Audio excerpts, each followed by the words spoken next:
ধর্ম যার যার, উৎসব সবার। এই কথাটা কখন আসে জানেন? যখন হিন্দুদের পূজা শুরু হয়, সেই সময় মুসলমানের কিছু সন্তান আছে যারা বলে ধর্ম যার যার, উৎসব সবার।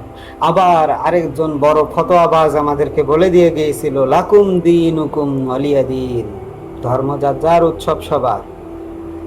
এই আয়াতের অর্থ কিন্তু এমন এমন নয়। এই আয়াতের আগের অর্থগুলো যদি আমরা দেখি, তাহলে আমরা বুঝতে পারবো এই আয়াতের মানে কি। লাকুম দীনুকুম ওয়ালিয়া দীন, অর্থাৎ তোমাদের ধর্ম তোমাদের, আমাদের ধর্ম আমাদের।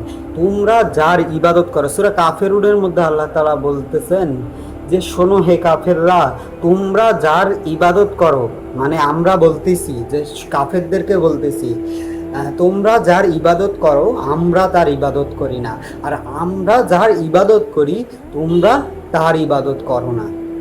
কাফের বলতে আমরা কাকে বুঝি? কাফের বলতে যারা নন মুসলিম এবং মুসলমান হয়েও সে আল্লাহ তাআলাকে ভুলে যা শিরকের মতন বড় বড় গুনাহ করে, তাকে কাফের বলা হয়।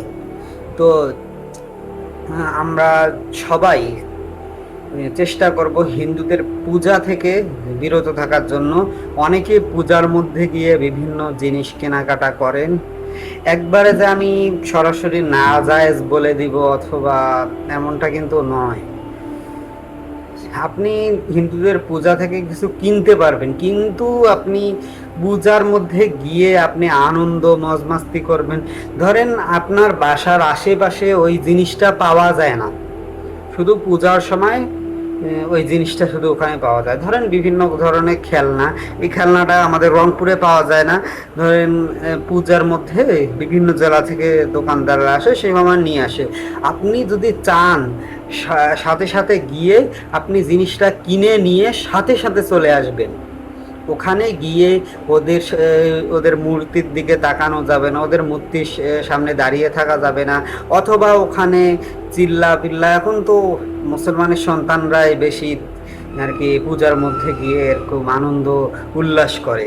তো আপনারা সবাই এই কাজ থেকে বিরত থাকার জন্য চেষ্টা করবেন।